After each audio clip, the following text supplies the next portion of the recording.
Hello friends, आज हम पढ़ेंगे विटिक रिएक्शन। विटिक रिएक्शन में सबसे पहले इसकी थ्योरी देखते हैं।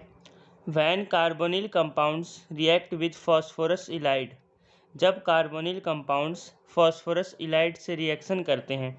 फॉस्फोरस इलाइड क्या होता है? ये फॉस्फोरस है, उसके साथ 3 फिनाइल यानी बेंजीन के मॉलिक्यूल्स जुड़े हैं और डबल बॉन्ड के साथ एक CH2 मॉलिक्यूल यानी कि एक मिथाइलिन ग्रुप जुड़ा होता है, तो उसे कहते हैं फॉस्फोरस इलाइड।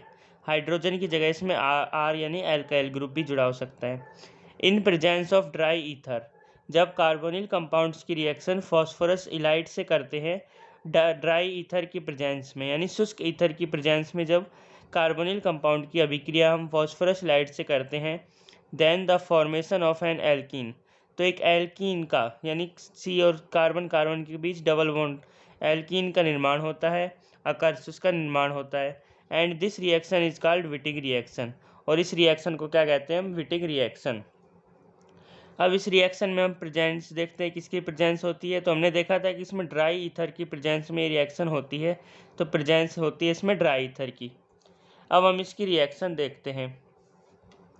तो विटिक रिएक्शन में when carbonyl compounds react with phosphorus ylide, यानी सबसे पहले कार्बोनिल कंपाउंड्स लेते हैं। तो ये कार्बोनिल कंपाउंड्स है R C double bond O. जब इसकी रिएक्शन हम फॉस्फोरस इलाइड में एक फॉस्फोरस था जिसके साथ 3 C6H5 फिनाइल के मॉलिक्यूल्स जुड़े थे। इस फॉस्फोरस से डबल बॉन्ड के साथ कार्बन जुड़ा है, जिससे आर या सी, इस सी से आर या फिर हाइड्रोजन कुछ भी जुड़ा हो सकता है। तो यहाँ ये एल्काइल ग्रुप है, आर डबल डैश मान लेते हैं इसको, आर ट्रिपल डैश अलग अलग मान लेते हैं। इसकी रिएक्शन जब हम ड्राई ईथर इसकी प्रेजेंस में कराते हैं, ड्राई ईथर है शुष्क ईथर की प्रेजेंस में जब रिएक्शन कराते हैं, तो ये फॉस्फोरस और ऑक्सीजन ये दोनों आपस में जुड़ते हैं, P और O का बॉन्ड बनता है, और जो कार्बन है और कार्बन इन दोनों का बॉन्ड बनता है, और कार्बन के बीच डबल बॉन्ड आता है। इसी तरह फास्फोरस और ऑक्सीजन के बीच भी डबल बॉन्ड आता है। तो इसमें आर ये पहले से प्रेजेंट है, इसके साथ कार्बन के साथ डबल बॉन्ड के, और ये जुड़ जाता है, ये वाला कार्बन के साथ कार्बन का बॉन्ड जुड़ता है, और वो डबल बॉन्ड उन दोनों के बीच डबल बॉन्ड आ जाता है। आर के साथ भी डबल बॉन्ड और इस आर के साथ ट्रिपल बॉन्ड आता है। प्लस ये जो फॉस्फोरस है इसकी रिएक्शन ऑक्सीजन से होती है, तो ये ऑक्सीजन डबल बॉन्ड के साथ फॉस्फोरस से जुड़ता है। फॉस्फोरस इसके साथ में क्या जुड़े हैं? C6, ये कार्बन C6H5 की 3 मॉलिक्यूल्स, यानी कि C6H5 की होल थ्राइस P और O। कार्बन और कार्बन दोनों जुड़ जाते हैं डबल बॉन्ड के साथ। इसी तरह फॉस्फोरस और ऑक्सीजन ये दोनों भी यहाँ पर फॉस्फोरस और ऑक्सीजन भी डबल बॉन्ड के साथ जुड़ते हैं। इस तरह से ये रिएक्शन होती है। कार्बोनिल कंपाउंड्स लास्ट में एल्कीन में चेंज हो जाता है।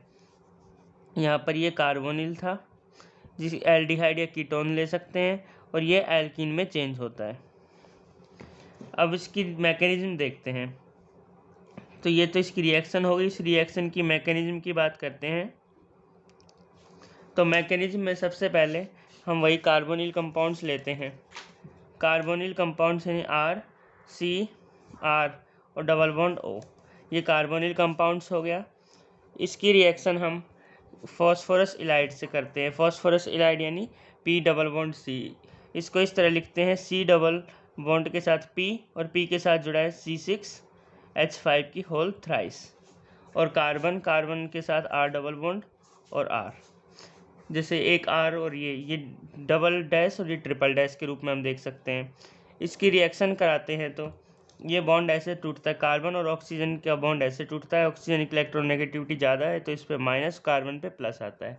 इसी तरह इस कार्बन और फास्फोरस का बॉन्ड टूटता है तो फास्फोरस पे प्लस चार्ज आता है और कार्बन पे माइनस आता है।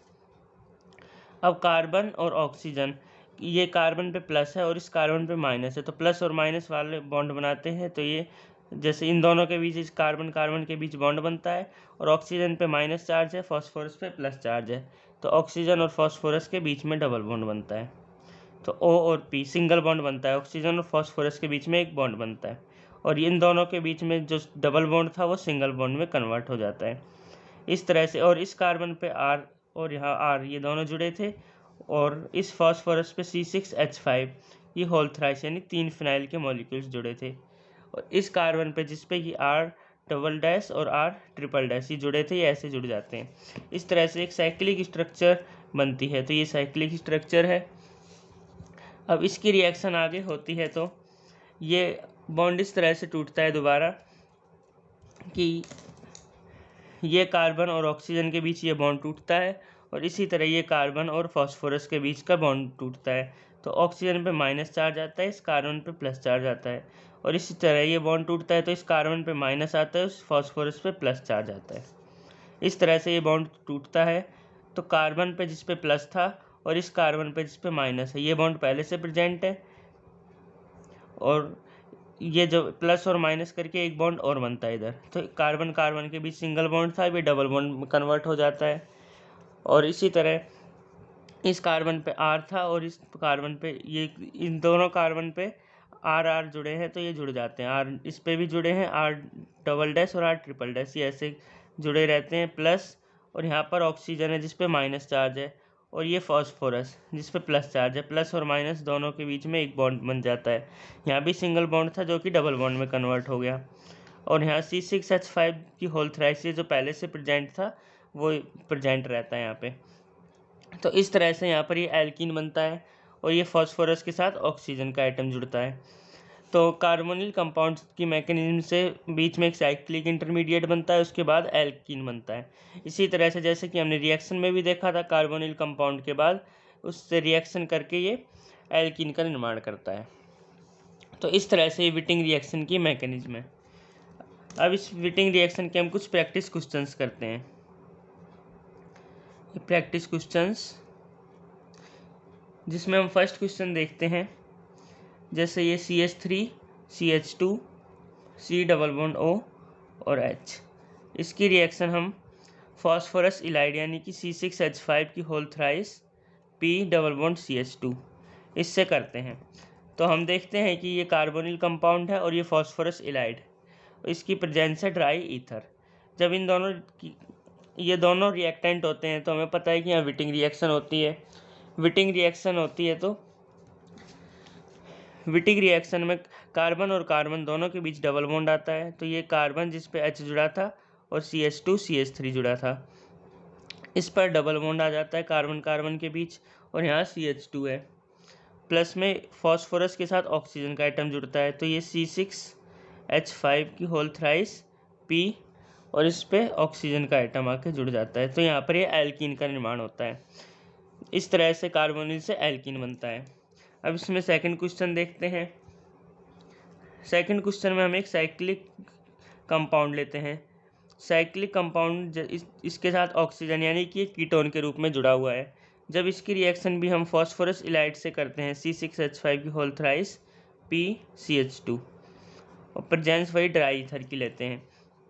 तो ये जो साइक्लिक में जो कार्बन है वो कार्बन इस वाले कार्बन से डबल बॉन्ड के रूप में जुड़ेगा प्लस में, और जो ये फास्फोरस है C6H5 की होल थ्राइस फास्फोरस, इससे ये ऑक्सीजन जुड़ जाता है। इस तरह से दोबारा ये एल्कीन बनता है जो कि साइक्लिक स्ट्रक्चर से जुड़ा हुआ होता है।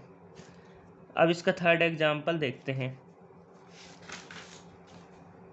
थर्ड एग्जाम्पल में हमने ये कीटोन लिया CH3CH3 C double bond O, ketone यानी ये एसीटोन है।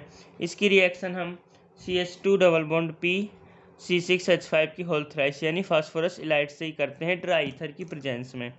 तो ये कार्बन है CH3 डबल बॉन्ड CH2, इस कार्बन के साथ ये कार्बन जुड़ा है डबल बॉन्ड के साथ, प्लस P C6H5 की होल थ्राइस इस P के साथ ऑक्सीजन डबल बॉन्ड के साथ जुड़ता है। तो इस तरह से यहाँ पर भी एल्कीन बनता है। तो ये विटिंग रिएक्शन होती है। विटिंग रिएक्शन की समरी यही है कि इसमें जो कार्बोनिल कंपाउंड्स पे ऑक्सीजन होता है उस ऑक्सीजन को हटाकर जो दूसरा रिएक्टेंट है उसमें जो कार्बन है, कार्बन कार्बन के बीच बॉन्ड बन जाता है, इन दोनों के बीच बॉन्ड बनता है और डबल बॉन्ड बनता है। इसी तरह फास्फोरस और ऑक्सीजन के बीच भी डबल बॉन्ड बन जाता है। कार्बोनिल से इसमें एल्कीन का निर्माण होता है। इस तरह ये अभिक्रिया होती है।